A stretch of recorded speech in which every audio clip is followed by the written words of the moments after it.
sesuai rencana kerja pemerintah tahun 2007, target investasi yang ditargetkan kepada kami oleh Pak Rahmat Pambudi sebagai Ketua Bappenas itu ditargetkan di 2027 adalah 2.322 triliun.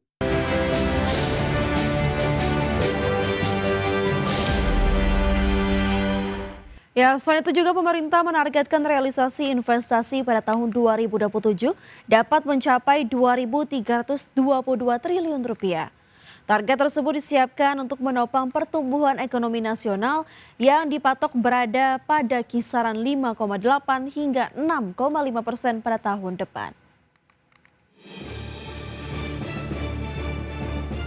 Pemerintah menargetkan realisasi investasi senilai total 2.322 triliun rupiah dapat tercapai pada tahun 2027. Target tersebut meningkat 280,7 triliun rupiah atau sekitar 13,8% dibandingkan target investasi 2026 yang sebesar 2.041,3 triliun rupiah.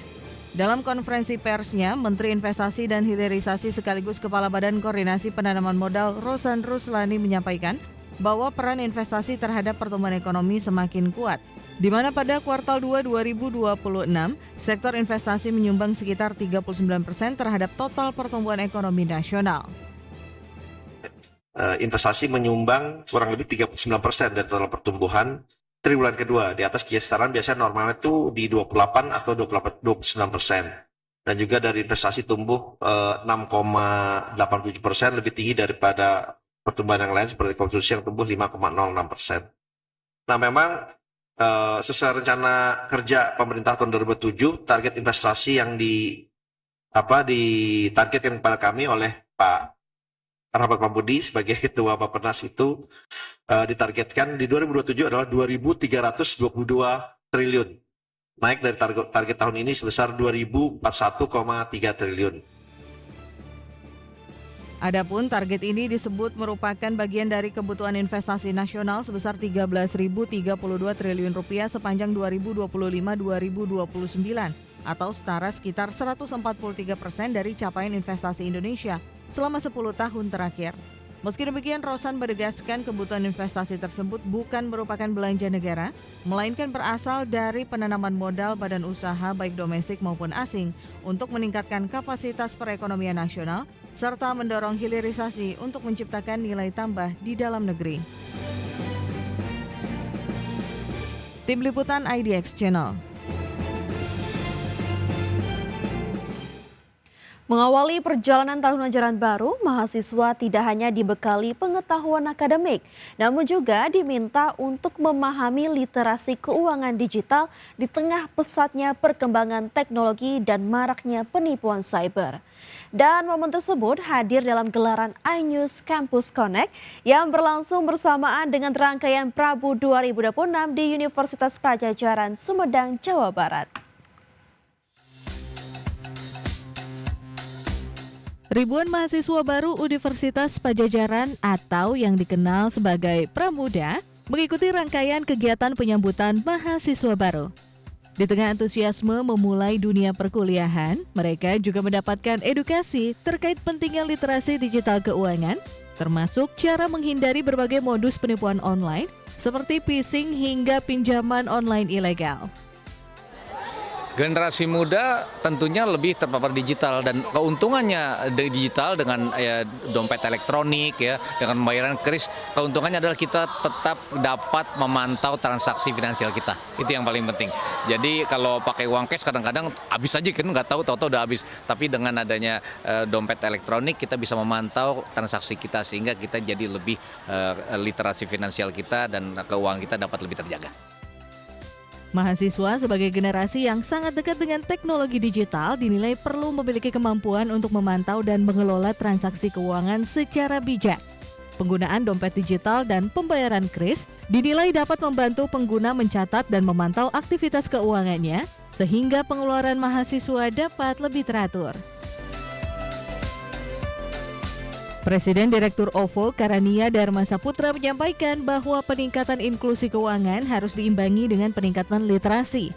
Oleh karena itu, melalui program OVO Fintech Academy, Pihaknya terus bekerja sama dengan sejumlah kampus untuk memberikan edukasi keuangan digital, khususnya bagi generasi muda.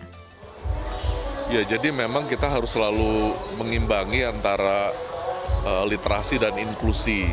Kita semua tahu bahwa inklusi kita lebih tinggi dibandingkan literasinya. Karena itu ini merupakan salah satu bentuk dari kontribusi OVO.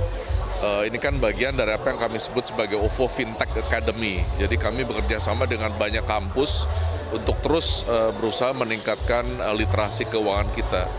Karena berbagai teknologi yang selama ini sudah diterapkan di Grab dan OVO sudah sangat canggih untuk menangkal fraud, penipuan, tetapi juga yang terpenting adalah bagaimana meningkatkan literasi di kalangan pengguna, khususnya anak-anak muda. Adapun di era digital dan kecerdasan buatan yang terus berkembang, mahasiswa baru Unpad diharapkan tidak hanya menjadi pengguna teknologi, namun juga mampu memanfaatkannya secara bijak dan bertanggung jawab.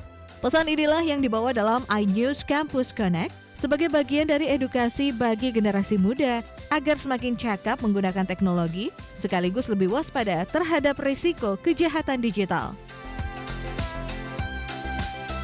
Dari Sumedang, Jawa Barat, Naura Syafiqah, Dila Aulia, IDX Channel. Kita ke informasi pertama pemirsa. Dalam rancangan APBN tahun anggaran 2027, pemerintahan Presiden Prabowo Subianto merencanakan belanja negara 2027 sebesar 4.097,2 triliun rupiah untuk mendorong pertumbuhan ekonomi sebesar 6% dan mempercepat peningkatan kesejahteraan masyarakat. Dalam rancangan APBN tahun anggaran 2027, pemerintahan Presiden Prabowo Subianto merencanakan belanja negara tahun 2027 sebesar 4.097,2 triliun rupiah untuk mendorong pertumbuhan ekonomi yang lebih tinggi sebesar 6% dan mempercepat peningkatan kesejahteraan masyarakat. Nilai belanja tersebut meningkat dari alokasi APBN 2026 sebesar 3.842,7 triliun.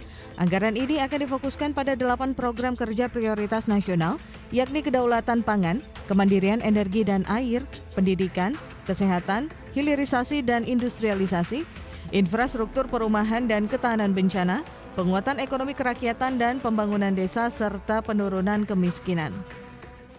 Untuk itu, arsitektur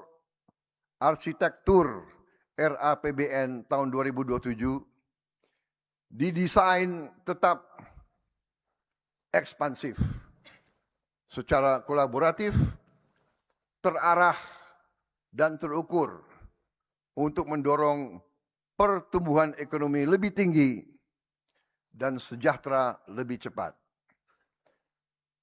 Sinergi kebijakan fiskal, moneter, sektor keuangan, dan danantara harus bekerja sinergis dan semakin solid. Prabowo menambahkan bahwa berbagai sasaran tersebut akan dijaga melalui reformasi fiskal yang holistik dan konsisten. Langkah yang disiapkan meliputi optimalisasi pendapatan negara, meminimalkan kebocoran penerimaan, melanjutkan efisiensi belanja, mendorong perlindungan sosial agar semakin tepat sasaran, serta mengembangkan pembiayaan yang inovatif dan berkelanjutan. Tim Liputan IDX Channel.